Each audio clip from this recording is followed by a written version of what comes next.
সবাই তো ওনাকে চেনেন, ওরা নতুন করে কি পরিচয় দেব। সৌম্যব্রত। আমরা ওনার কাছে অত্যন্ত কৃতজ্ঞ এবং সঙ্গে আনন্দিত যে আমাদের এই পৌষালী উৎসবে উনি ওনার সময় দিয়েছেন, মূল্যবান সময় বের করে এখানে এসেছেন।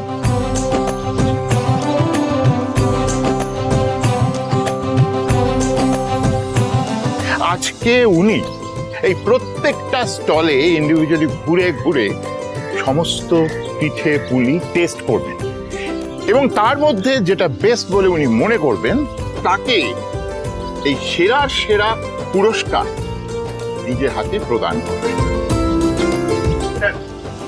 আসুন আসুন।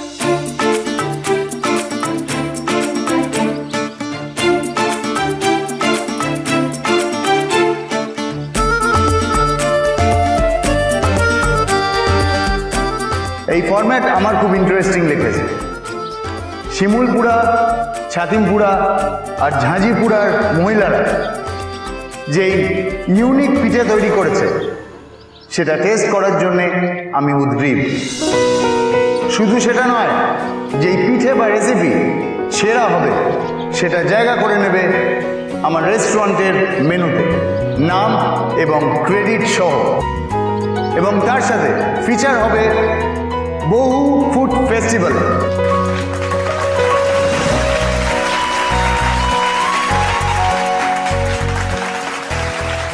আমি একটা কথা বলবো যদি কিছু মনে না করেন। আসলে এখানে যে কাকিমা, জেঠিমা, মাসিমারা স্টল দিয়েছেন তারা প্রত্যেকে সেরা। তারা এত দিন ধরে পিঠে পুলি বানাচ্ছে, তাই আমার মনে হয় উপহারটা কি হলো সেটা বড় কথা নয়। মানে আপনি যদি প্রত্যেকে স্টলে গিয়ে তাদের পিঠে পুলিগুলো টেস্ট করেন তাতে তারা বেশি খুশি হবে। তার কারণ ওনারা সবাই না আসলে খাওয়াতে ভালোবাসে, এটাই ওনাদের আনন্দ। অসাধারণ। আপনি একটা খুব দামি কথা বলেছেন জানেন, আমাদের হসপিটালিটি ইন্ডাস্ট্রিতে এটাই হচ্ছে আসল আতিথেয়তা। বাই দ্য ওয়ে, আপনাকে তো ঠিক চিনলাম না। ও হচ্ছে ঝিল, শিমুলপুরার তেঁতুল পাতা পরিবারের একজন সদস্য। ভারী সুন্দর কথা বলে ও। আরে শুধু কথা বলে কি, কি সুন্দর লেখে আমার ঝিল্লিমা।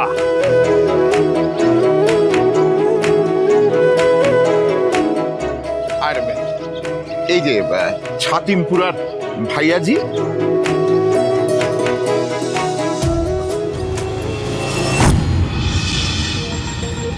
স্যার বলছিলাম কি, একজন বড় রিপোর্টার্স এসছে, আপনি একটু তার সঙ্গে সবার আলাপ করিয়ে দিন। ঝোরাজ, ঝোরা। নমস্কার। উনি হচ্ছেন ঝোড়া ঘোষ দস্তিদার, এমিনেন্ট জার্নালিস্ট। এই যে রিঙ্কি শোনো, এবার কিন্তু আমি বড় জাজকে না ঘুড়ি বানিয়ে উড়িয়ে দেবো। হ্যাঁ ঝোড়া, আপনার কাছে আমার কিন্তু একটা রিকোয়েস্ট আছে। হ্যাঁ বলুন না স্যার। আমাদের এই জায়গাটা মানে এটা তো একটা স্মল টাউন, এখানে যে এইরকম ভাবে উৎসব হয় এবং সেই উৎসব ঘিরে মানুষ এইরকম ভাবে আনন্দ করে, এই ব্যাপারটা যদি একটু ঠিকভাবে কভার করে আনা যায়, মানে লোকের সামনে প্রেজেন্ট করা যায়, এটাই আমার রিকোয়েস্ট ছিল আর কি। ডেফিনেটলি, নিশ্চয়ই করব। স্যার একটু এদিকে আসবেন প্লিজ।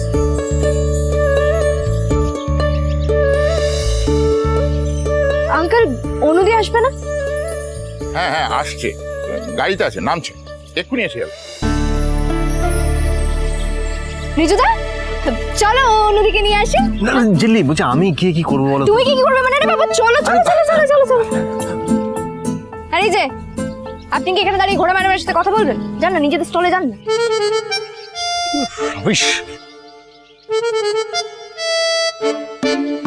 কভার্স করার এমন দারুণ সুযোগ পাবে না কেন বলো তো?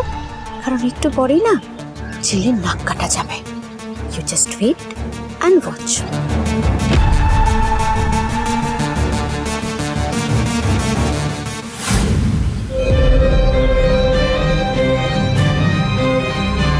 আরে এসো না, ওই তো অনুদি। রিজুদা কিছু বলবে ঝিল্লি? তুমি কিছু বলবে?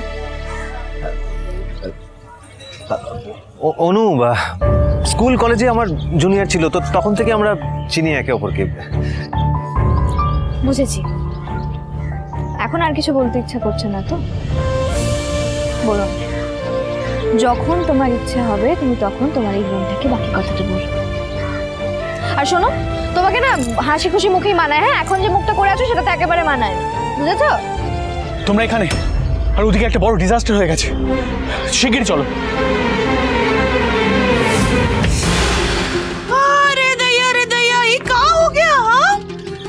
হে বাবা, এটা তো পুরো ঘেটা চটকে কেউ নষ্ট করে দিয়েছে। কে করলো এটা? কাল রাতের পর থেকে তো ঢাকনাও কেউ সরায়নি। এটা হলো কি করে?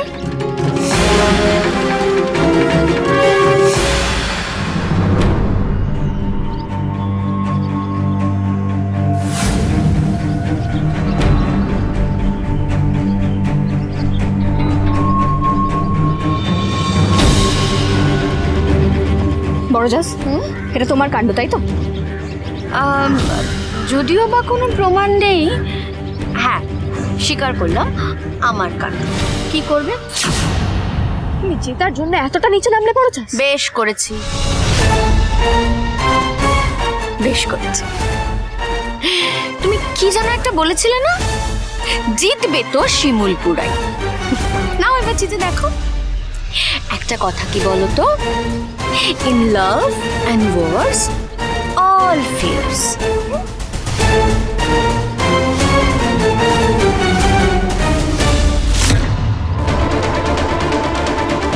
এই পুরোটাই বড়জাসের কাণ্ড। না জেনে কেন বলছো তুমি? বড়জাস নিজের মুখে বলেছে আন্টি, এর থেকে বেশি আর কি জানবো বলো তো? আরে দয়া, এই মেয়ে তো সাংঘাতিক আছে। কি মেয়েকে আমার বৌমা করে আনলে কাকু? চিরটা কাল এই সংসারকে আমি ধরে রাখতে চেয়েছি, সবার মান অভিমান ঝগড়া মেটাতে চেয়েছি, আর এটা তুমি কি করলে?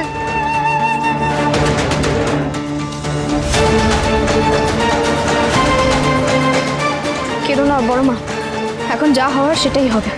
এবারে সৌমব্রত সমস্ত স্টল ঘুরে ঘুরে দেখবে।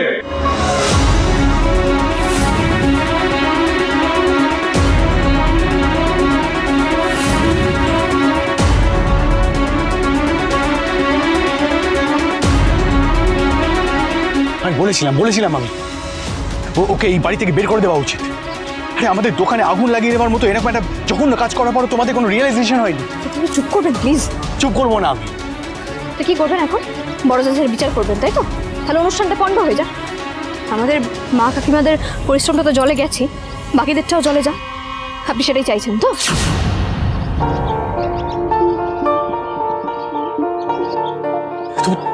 তুই বুঝতে পারছো না, ওনারা সব আসছে না এখনই জাজমেন্টের জন্য। কি করবো এখন আমরা? সেটাই তো বলছি, বড়জাসকে বাদ দিন না, পারলে ওনাকে কি একটু আটকান।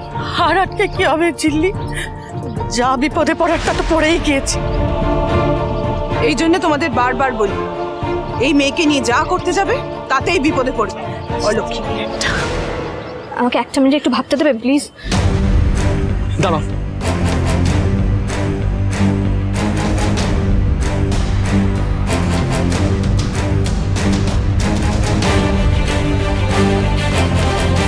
এক্ষুনি না বোমটা ফাটলো বলে। খাওন দেখি আপনারা কি পিঠে বানিয়েছেন। চিল্লিকে এত কনফিডেন্ট লাগছে।